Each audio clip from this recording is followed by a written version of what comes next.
CM Chandrababu Naidu మాట్లాడుతున్నారు. Live లో చూద్దాం. ఎవరైతే టెక్నాలజీ సమర్థవంతంగా ఉపయోగించుకుంటారో వాళ్ళకు అన్ని విధాలుగా వాళ్ళు ఏ పని పెట్టినా కలిసి వస్తుంది. అది హెల్త్ కావచ్చు, వ్యవసాయం కావచ్చు, లేకపోతే పవర్ కావచ్చు, ఏదైనా సరే రోడ్లు కావచ్చు, అన్నిట్లో కూడా టెక్నాలజీ భాగస్వామ్యం అవుతుంది.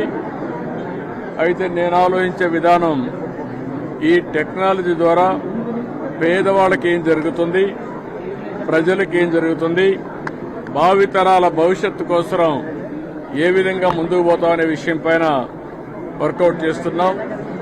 ఎందుకంటే టెక్నాలజీ కానీ సమర్థవంతంగా ఉపయోగించుకుంటే మనకంతా కూడా ఖర్చులు తగ్గి ఆదాయం పెంచే ఆలోచన వస్తుంది, మార్గం కూడా వస్తుంది. దీనివల్ల భవిష్యత్తులో నేను ఒకటే ప్రోగ్రాం ఇచ్చాం. ఒకప్పుడు 1 ఫ్యామిలీ 1 IT ప్రొఫెషనల్. ఈరోజు నేను ఇచ్చిన పిలుపు 1 ఫ్యామిలీ 1 ఆంటర్ప్రెన్యూర్. అది మైక్రో ఆంటర్ప్రెన్యూర్ కావచ్చు, లేకుంటే స్మాల్ కావచ్చు, లేకపోతే మీడియం ఎంటర్ప్రైజ్ కావచ్చు. ఇవన్నీ పెడుతున్నాం.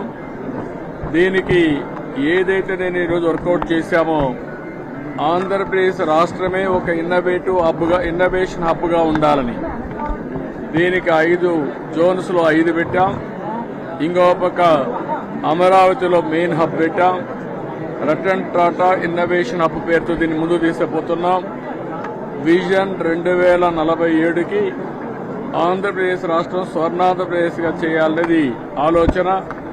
ఈ విజన్ 2047లో ప్రతి ఒక్కరికి అందులో రాష్ట్రం ఒక స్థాయికి వచ్చినప్పుడు వాళ్ళు ఎక్కడుండాలని కూడా వాళ్ళు ప్లాన్ చేసుకోవాల్సిన అవసరం ఉంది. ప్రతి ఒక్క వ్యక్తి, ప్రతి ఒక్క కుటుంబం, ప్రతి ఒక్క గ్రామం, ప్రతి ఒక్క జిల్లా ఈ విజన్లో భాగస్వాములు కావాలి. ఈరోజు రాష్ట్రం అభివృద్ధి అయితే దాంతో సమానంగా మీరు కూడా ముందుకు పోయే పరిస్థితి రావాలి. ఏదైతే నేను విజన్ 2047 మాట్లాడుతున్నానో దీన్ని ప్రజలందరూ అడాప్ట్ చేసుకోవాలి. అదే మరి అడ్మినిస్ట్రేషన్ మొత్తం అడాప్ట్ చేసుకోవాలి. అదే మరి ప్రజాప్రతినిధులు అడాప్ట్ చేసుకోవాలి. అందరం కలిసి పనిచేయాలి, సమాజాన్ని ముందుకు తీసుకుపోవాలి. అందుకే 10 ప్రిన్సిపల్స్ కూడా చెప్పాను. దాంట్లో మొట్టమొదటిది జీరో పావర్టీ, ఆర్థిక అసమానతలు తగ్గించే విధానం, అదే P4. దాని తర్వాత మీరు చూస్తే ప్రతి ఒక్కరికి ఉపాధి, థింక్ గ్లోబలీ, యాక్ట్ గ్లోబలీ. మీరు ఎక్కడ ఉన్నారనేది ఇష్యూ కాదు, ఇంట్లో కూర్చొని కూడా పనిచేసి 10 రూపాయలు సంపాదించుకునే మార్గం వస్తుంది. రాను రాను ఈరోజు ఫ్లెక్సిబుల్ వర్కింగ్ వచ్చింది. నాకు పని ఉంది, ఇంకొక ఆయన పని చేస్తాడు. నాకు సమయం వచ్చినప్పుడు పని చేస్తాను, ఆయన అవసరం పని చేసుకుంటారు.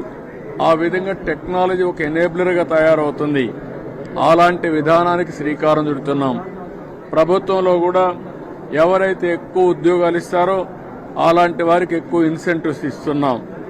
మూడోది ఏదైతే ఈరోజు స్కిల్ డెవలప్మెంట్ అందరం మాట్లాడుతున్నాం. స్కిల్ డెవలప్మెంట్ మీద ఎక్కువ ప్రాధాన్యత పెడుతున్నాను.